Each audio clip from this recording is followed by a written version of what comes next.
Hey, Peace Warriors, it's Sally Ann from Heaven's Light Wellness. We're taking a breath this month because life gets very lifey, if you will.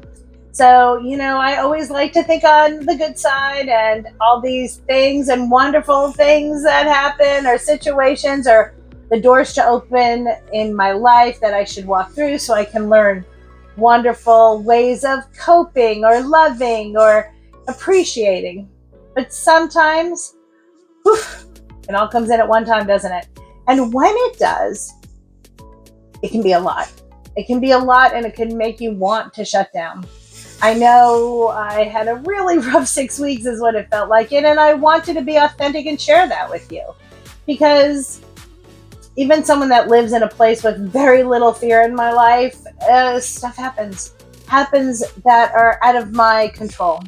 So I have these wonderful, fantastic parents that are aging, and my dad's not the best he could be. So there's some opportunities there, and we had to make some decisions for his care that were really hard to make, and that really weighed on my heart, on my head, on what I thought my future might be as well. I'm making different steps. I'm making different choices in my life, in my health, in my food. So this way, hopefully, the situation that is now clearly inheritable might not happen to me, right? Or in a different situation. So also, we got to celebrate. We had a big birthday celebration. I'm so blessed. I was filled with love that night, and I'm sure I said like 25 times is the best night of my life. We just had such a great time and really had some great friends that gathered around to create this, what could have been a very stressful situation, fun. Like, my friends just showed up for me. It was the most beautiful thing. It was just a lot to manage. And you know what? I'm so glad that it happened, because 2 weeks later, I had a very, very dear friend pass away. Very unexpected. She was healthy, and she left us. And that night was a night that we all cherished. We hadn't been together in almost 10 years, and we were able to love on each other and laugh. And there's 100 pictures of us all together. And so it's such a good memory. It's also a great reminder to play more. It's funny, I was with my acupuncturist because my frame is a little out, so I've been going and we've been talking, and he told me I was too serious. Go figure.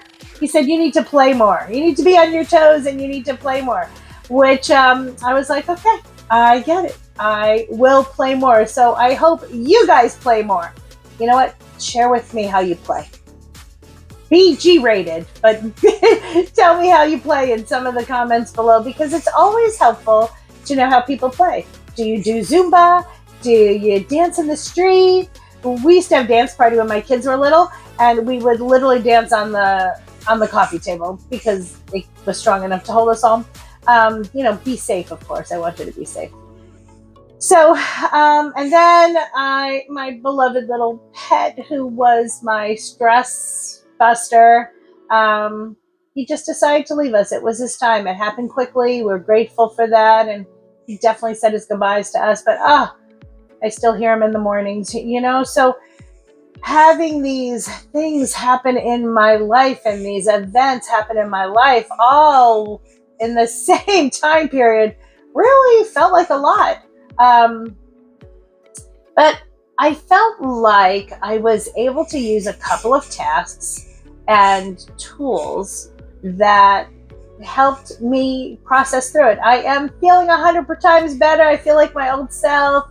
I am back in this beautiful place of gratitude for every breath I take. But I think the first one was circle the wagons.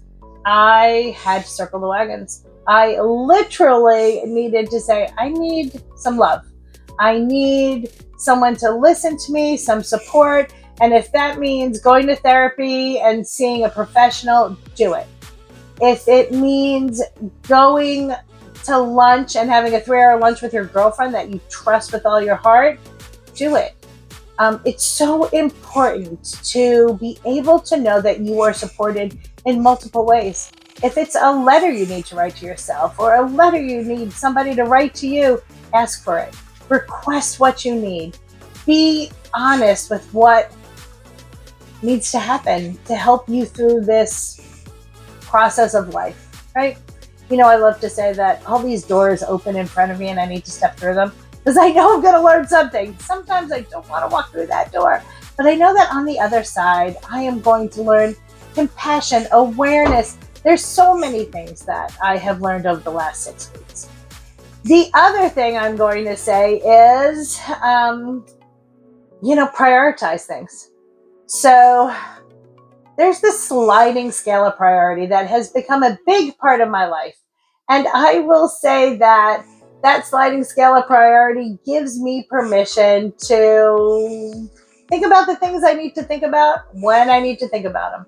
It also gives me gratitude and gratefulness that there's some things I don't have to think about right now. Because like when I was in the corporate world, I used to say, I love a deadline, right? It helps me work through or work to something that has to happen. And so it breaks things into components that are tangible. How do you eat an elephant, they say, right? One bite at a time. No one says, I have to eat this whole entire project right now.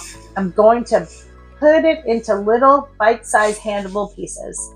So prioritize. Use that sliding scale of priority on how that works. And that sliding scale of priority is also amazing when it comes to making lists, right? So you can say, today, this is my list. It breaks it into manageable pieces. So I am a big paper girl. I love to write Post-its and on sheets of paper. And you know why I love to do that? It's because I love to cross them off. It makes me feel accomplished. So yes, there's tasks on computers and you can have your notes on your phone, which are all fantastic as well. And I think you can cross those things off or check mark them so you get that sense of accomplishment as well. I'm just a paper girl and I just love a good list because it helps me focus and go back to where I need to be. It is another way of prioritizing. And I love it's just a simple tool. Anyone can do it on anything.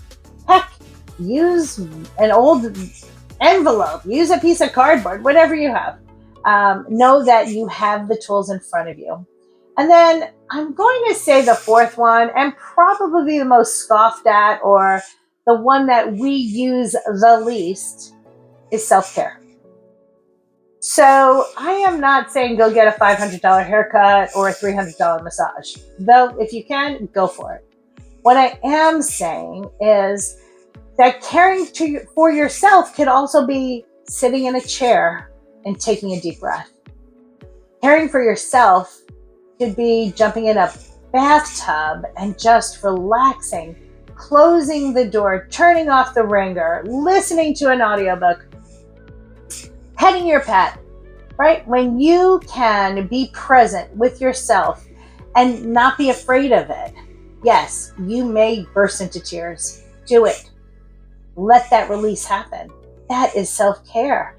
You may just take a nice deep breath and feel all your limbs go numb and settled and relaxed for the first time in a day, in a week, in a month. Do it. Self-care does not have to cost money. Self-care is about taking the moments to be very, very present. And when you use this sliding scale priority, you know that you can do that and you have permission to do it. So that's the other thing. I really want to tell you that when life gets too lifey and slaps you right in the face, know that you can take care of yourself. Know that there are people that love you, that can support you, and that you are not the only one going through it, right? Even if you're the bravest, strongest person in your group, they need to know that you're human, because we are human. We have emotions, and these emotions help us learn new things about ourselves, maybe some old things about ourselves that we don't want to know. But it is the path to living a full life, because shoving down those emotions and not being true or feeling them really doesn't do you any justice at the end. So be true to you, love you, prioritize you, and know that you have that support. All right. So if anyone wants to link any comments below and tell us how you do some of these coping mechanisms, or how you feel like you can help others get through the process, we're all open for tips. We're a community, and I'd love to hear from you. Love to hear what you have to say. So, subscribe or write a note down below. And remember, always remember that you are loved.